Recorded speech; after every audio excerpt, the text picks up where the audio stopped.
Hey guys, we put this video together to help us start our day off with our focus on the Lord. So if you have a Bible and you want to read along, we're going to be in Ecclesiastes chapter 2, verses 1 through 11. It says this: I said in my heart, come now, I will test you with pleasure. Enjoy yourself. But behold, this was also vanity. I said of laughter, it's mad, and of pleasure, what use is it? I searched with my heart how to cheer my body with wine, my heart still guiding me with wisdom, and how to lay hold on folly till I might see what was good for the children of man to do under heaven during the few days of their life. I made great works. I built houses and planted vineyards for myself. I made myself gardens and parks and planted in them all kinds of fruit trees. I made myself pools from which to water the forest of the growing trees. I bought male and female slaves. I had slaves who were born in my house. I also had great possessions of herds and flocks, more than any who had been before me in Jerusalem.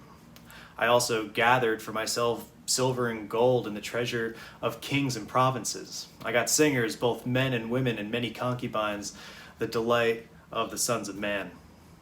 So I became great and surpassed all who were before me in Jerusalem. Also my wisdom remained with me, and whatever my eyes desired I did not keep from them.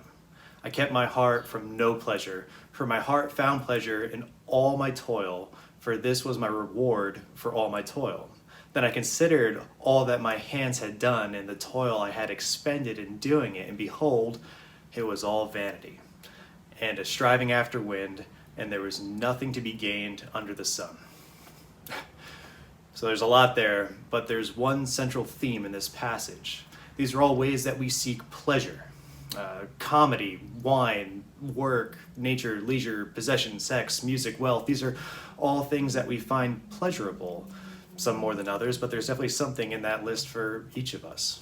Let's keep in mind too that this isn't just a small taste of these pleasures that the author of Ecclesiastes is experiencing. No, he's the king. He's experiencing each of these with unlimited resources and experience them to their earthly fullest. So the author says, I'm going to see if this life is all about experiencing as much pleasure as humanly possible.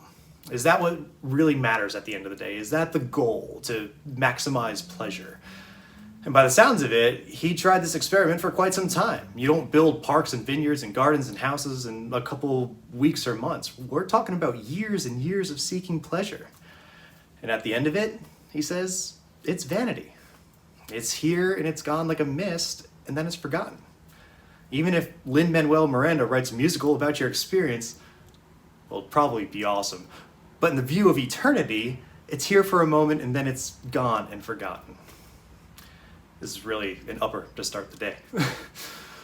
So what's the point of the passage then? What's the takeaway? Is it to never seek pleasure? Should we never enjoy a good laugh or a glass of wine or incredible nature that's around us or intimacy with our spouse or music? No. In fact, I'd argue the opposite. James tells us in chapter 1 of his book that every good and perfect gift is from above, coming down from the Father of heavenly lights.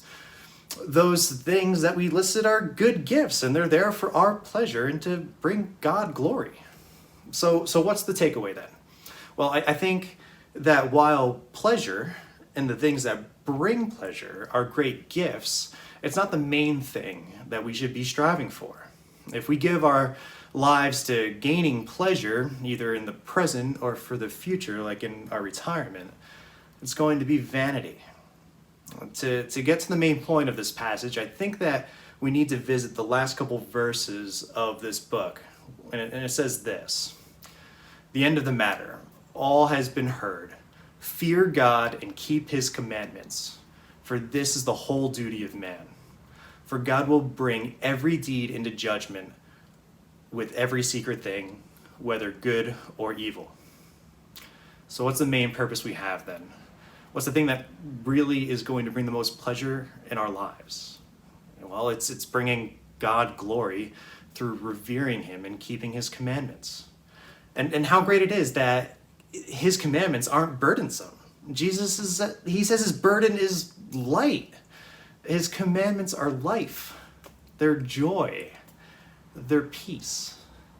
True pleasure lies in an obedience and an intimate relationship with God that's made possible through the work of Jesus. Hope you guys have a great day.